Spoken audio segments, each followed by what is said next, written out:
Hello दोस्तों, स्वागत है आप सबका मेरे YouTube चैनल रोहिणी क्लासेस में। तो आज हम क्लास 10th की ज्योग्राफी का जो है कृषि का अगला पार्ट देखने जा रहे हैं।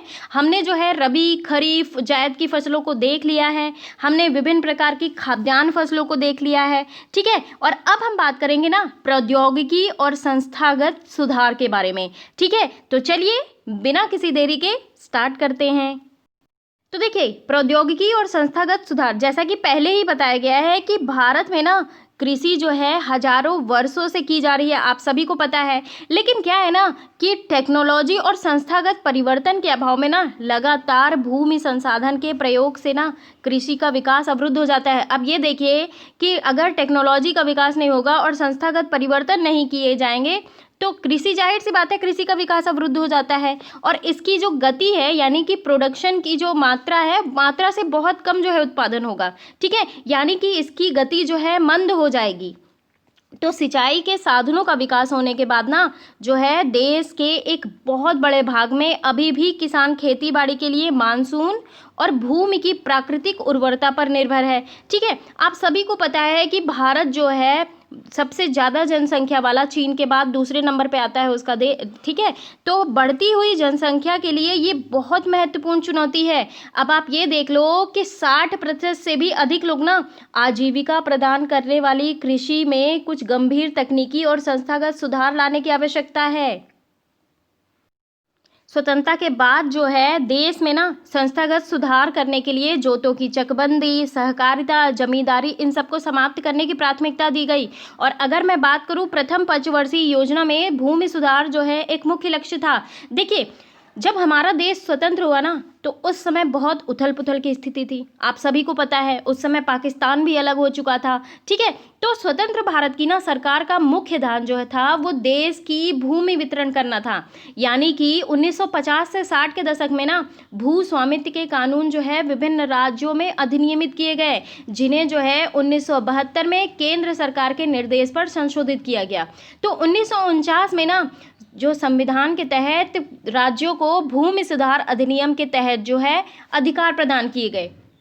अब मैं आपको बताती हूँ कि जो है आज़ादी के बाद ना पहला बड़ा कृषि सुधार था ये, और जमींदारी उन्मूलन कानून किए ले। इसमें बहुत सारी अहम बातें थी। देखिए, संविधान बनाते वक्त ना उसके जो निर्माता थे, जिन अहम मुद्दों से जूझना पड़ा ना, उनमें से सबसे ज़्यादा जो है भारत की सामंती सिस्टम थी। यानी कि जिसने ना स्वतंत्रता से पहले सामाजिक ताने बाने को बहुत बुरी तरीके से चोट पहुंचाई। आप सभी ने जमींदारी प्रथा पढ़ा होगा, सीमांतवाद पढ़ा होगा, ठीक है।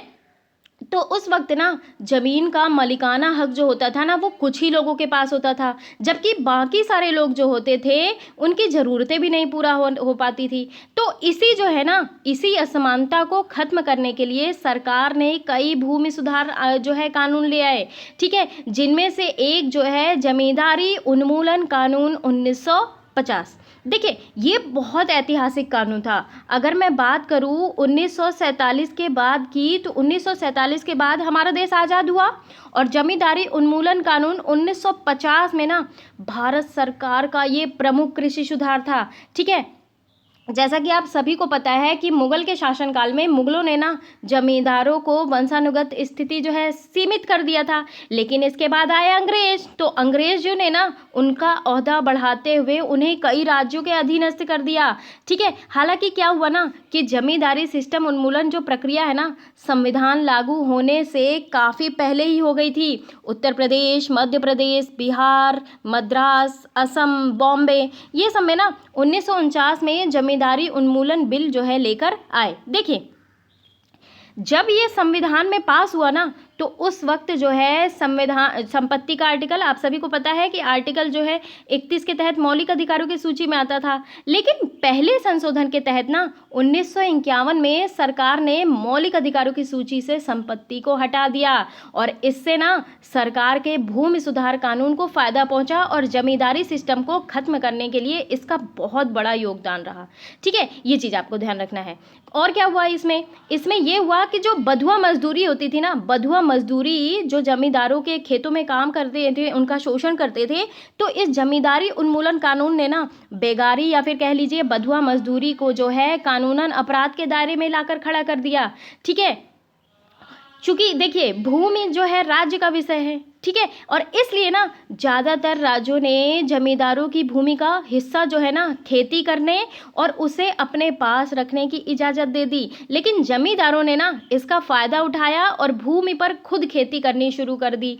तो बेसिकली अगर मैं बात करूं कि भूमि सुधार कानून बना तो, लेकिन इसे लागू करने में ढील की गई, ठीक है, ये चीज़ ध्यान रखना है। अब देखिए 1960-70 के दशकों में ना भारत सरकार ने कई प्रकार के कृषि सुधारों की शुरुआत की। अब देखिए पैकेज टेक्नोलॉजी के तहत जो है हरित क्रांति, श्वेत क्रांति, ठीक है, ऑपरेशन फ्लड जैसी जो है कृषि सुधार की रणनीतियां आरंभ की गई। थोड़ा सा आप लोग जान लीजिए हरित क्रांति क्या है। देखिए भारत में ना हरित क्रांति की शुरुआत जो है 1966-67 का प्रारंभ जो है माना जाता है। इसका श्रेय जो है नोबेल पुरस्कार विजेता जो है प्रोफेसर नॉर्मन ई बोरलॉग को जाता है। किसको जाता है? नॉर्मन ई बोरलॉग को जाता है। लेकिन भारत में ना एमएस स्वामीनाथन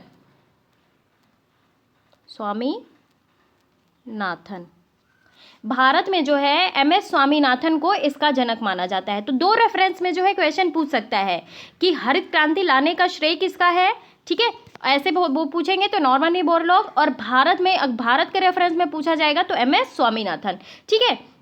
बेसिकली अगर मैं बात करूं हरित क्रांति की, तो हरित क्रांति का सीधा सीधा मतलब ये है कि देश के सिंचित और असिंचित, ठीक है, कृषि क्षेत्रों में अधिक उपज देने वाले संकर और जो है बौने बीजों का उपयोग से फसल उत्पादन में वृद्धि करना। यानी कि हरित क्रांति जो है ना भारतीय कृषि में लागू की गई उस विकास विधि का परिणाम है जो 1960 के दशक में जो है पारंपरिक कृषि को आधुनिक तकनीक द्वारा प्रतिस्थापित किए गए। कहने का मतलब ये है कि पहले जो है हरित क्रांति के पहले जो है पारंपरिक तरीके से कृषि की जाती थी, लेकिन जो है हरित क्रांति आने के बाद जो है आधुनिकीकरण हुआ कृषि का, ठीक है।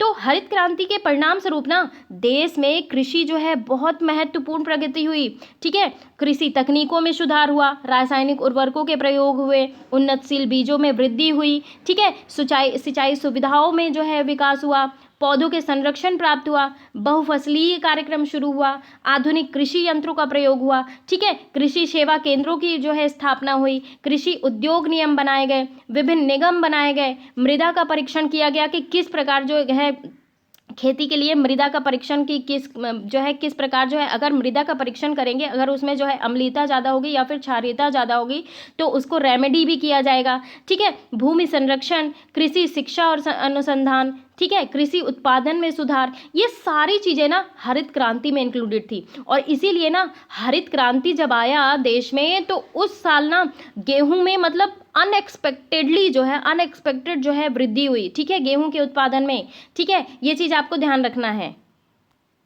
थोड़ा सा जान लीजिए श्वेत क्रांति के बारे में। देखिए हरित क्रांति का मैं ना एक सेपरेट वीडियो बनाऊंगी कि किस प्रकार जो है हरित क्रांति ने ना फ़ायदा तो पहुंचाया, लेकिन इसके बहुत सारे नुकसान भी हुए।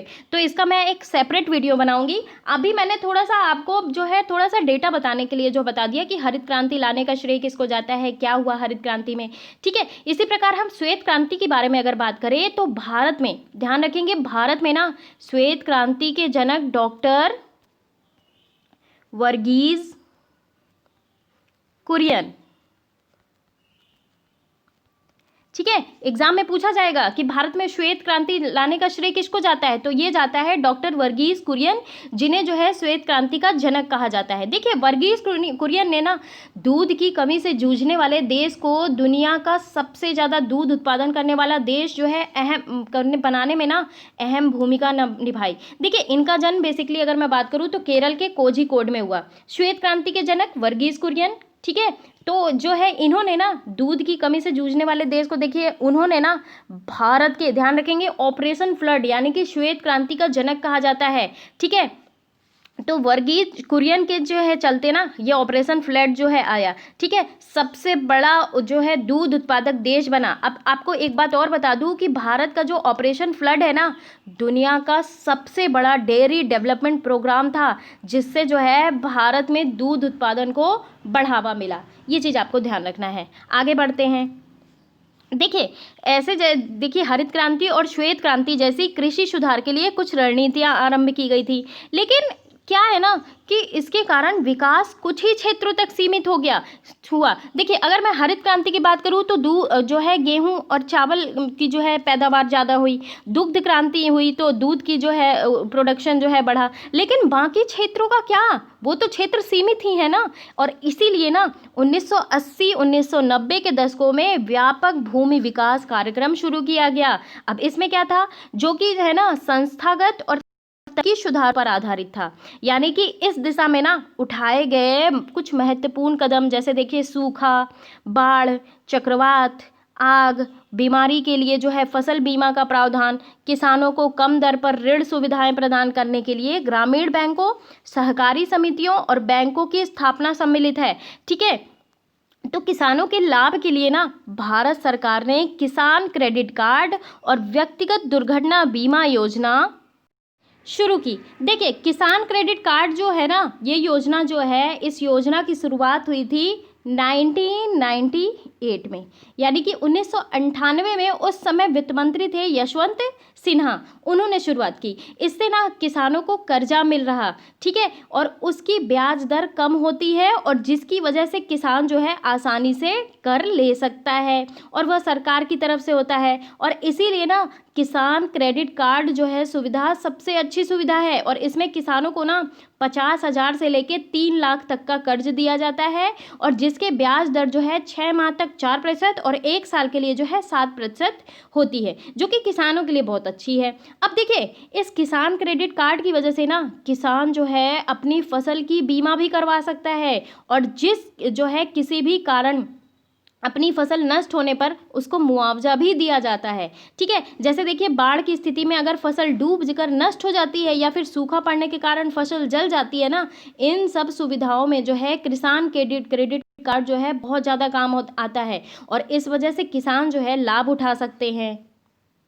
और अगर मैं आपको बात बताऊं व्यक्तिगत दुर्घटना बीमा योजना की, तो देखिए अगर ना किसान की दुर्घटना से मृत्यु हो जाए या फिर पूर्ण शारीरिक अक्षमता से जो है उसे जो है 5 लाख रुपए दे है। ठीक है, तो दुर्घटना में ना दोनों हाथ या पैर या फिर दोनों आंखें या जो है एक हाथ या फिर एक पैर की क्षति पर उसे 5 लाख रुपए दोनों देने की योजना है। तो ये योजना चल रही है काम। ठीक है, और अगर इसके अलावा मैं बात करूँ आकाशवाणी और दूरदर्शन पर जो है ना किसानों के लिए मौसम की जानकारी के बुलेटिन और जो है कृषि कार्यक्रम प्रसारित किए जाते हैं। उनके जो है प्रसारण में ये बताया जाता है कि खेती किस प्रकार जो है की जानी है, उपजाऊ किस प्रकार जो है बनाना है, मिट्टी की उर्वरा शक्ति कैसे बढ़ानी है, बीजों का संकर किस प्रकार होता है, किस प्रकार के बीज उपयोग होते हैं। तो ये जो है ना आकाशवाणी और दूरदर्शन के माध्यम से किसानों को दिखाया जाता है। ठीक है, तो किसानों को ना बिचौलियों और दलालों के शोषण से बचाने के लिए न्यूनतम सहायता मूल्य, अभी मैं इसके बारे में बात करूंगी न्यूनतम समर्थन मूल्य के बारे में,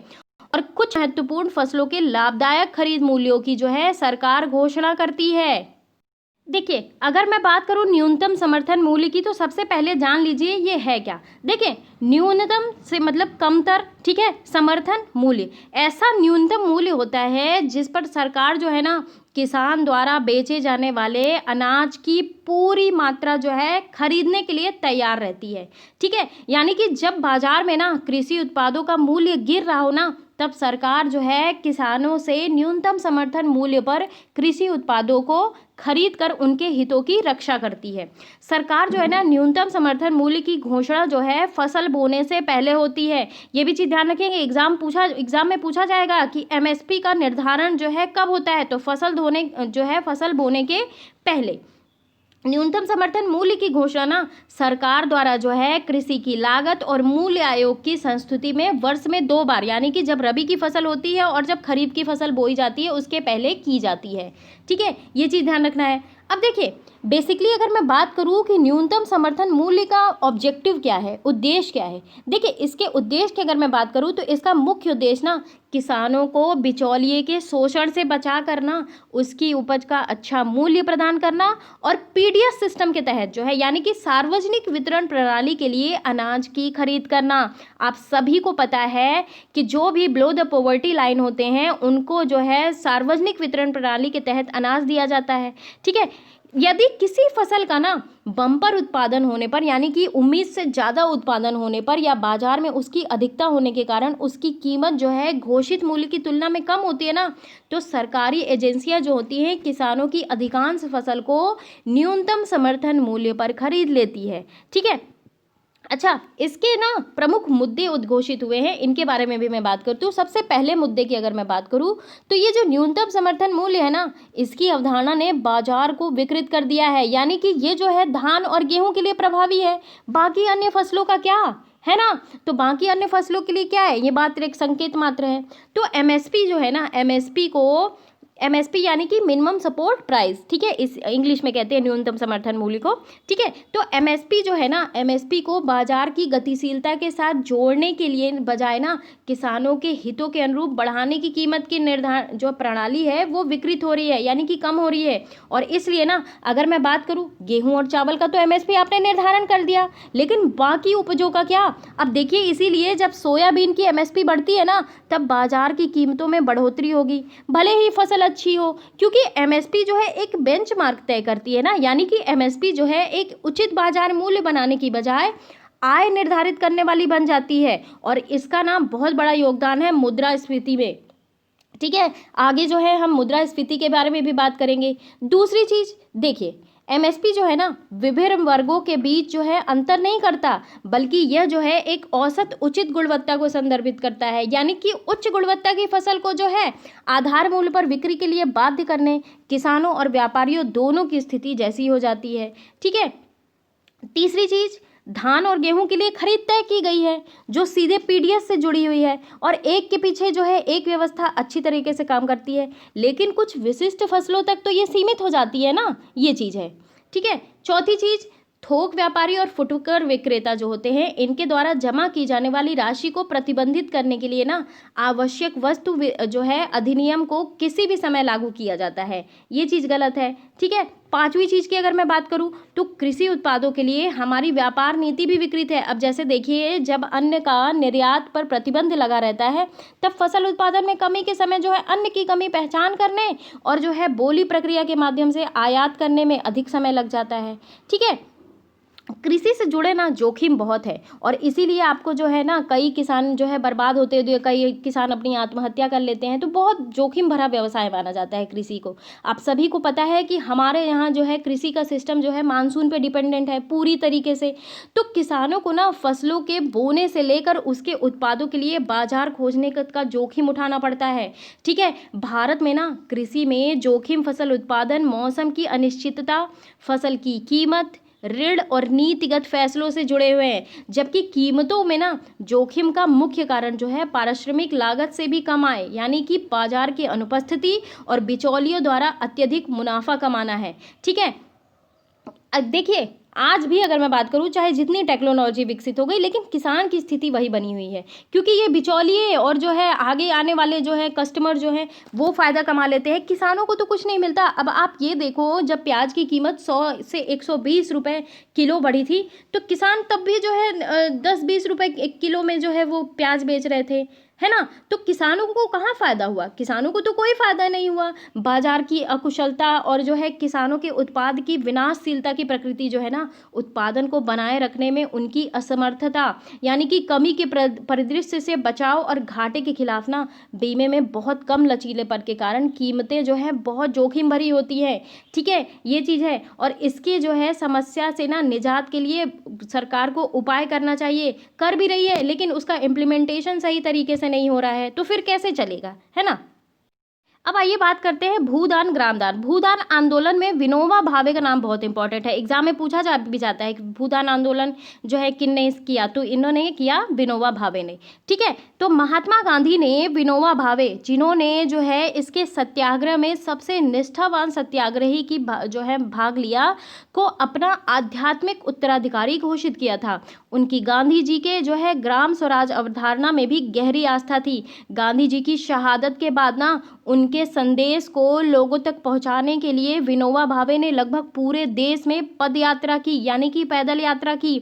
और एक बार जब वे आंध्र प्रदेश के एक गांव पोचमपल्ली में बोल रहे थे ना, तो कुछ भूमिहीन गरीब जो हैं ग्रामीणों ने उनसे अपने आर्थिक भरण पोषण के लिए कुछ भूमि मांगी। विनोबा भावे ने उनसे तुरंत कोई वायदा तो नहीं किया, लेकिन उनको आश्वासन दिया कि यदि वे सहकारी खेती करें तो वे भारत में सरकार से बात करके उनके लिए जमीन मुहैया करवाएंगे। अचानक क्या हुआ, अचानक श्री रामचंद्र रेड्डी उठ खड़े हुए और उन्होंने जो है 80 भूमिहीन ग्रामीणों को 80 एकड़ भूमि जो है बांटने की पेशकश की। और इसे कहते हैं भूदान, यानी कि भूमि का दान। ठीक है, इसे जो है भूदान के नाम से जाना जाता है। और बाद में विनोबा भावे ने ना यात्राएं की, अपना यह विचार पूरे भारत में फैलाया। और कुछ जमींदारों जो अनेक गांवों के मालिक थे, भूमिहीनों को पूरा गांव देने की पेशकश भी की, और इसे कहते हैं ग्रामदान। ठीक है, लेकिन क्या है ना कि कुछ जमींदारों ने तो भूमि सीमा कानून से बचने के लिए अपनी भूमि का एक हिस्सा दान किया था। विनोबा भावे द्वारा जो है शुरू किए गए भूदान ग्रामदान आंदोलन को रक्तहीन क्रांति के नाम से भी जाना जाता है। ये चीज आपको बहुत जो है रिमाइंड करके रखना है, क्योंकि एग्जाम में पूछा जाएगा कि रक्तहीन क्रांति जो है किससे रिलेटेड है, तो किससे रिलेटेड है, भूदान ग्रामदान आंदोलन से। ठीक है, वीडियो जो है बहुत ज़्यादा लंबा हो रहा है, तो गाइस मैं जो है ये वाला टॉपिक कृषि के राष्ट्रीय अर्थव्यवस्था, रोजगार और उत्पादन में योगदान को जो है अगले पार्ट में बताऊंगी। यही समाप्त करती हूँ मैं इस वीडियो को। कैसा लगा मेरा ये वीडियो जरूर आप मुझे कमेंट बॉक्स में बताएं। चैनल को सब्सक्राइब ना किया हो तो जरूर कर ले गाइस, वीडियो को शेयर कर दिया करिए। ठीक है, लाइक कर दिया करिए और कमेंट कर दिया करिए। Thank you very much.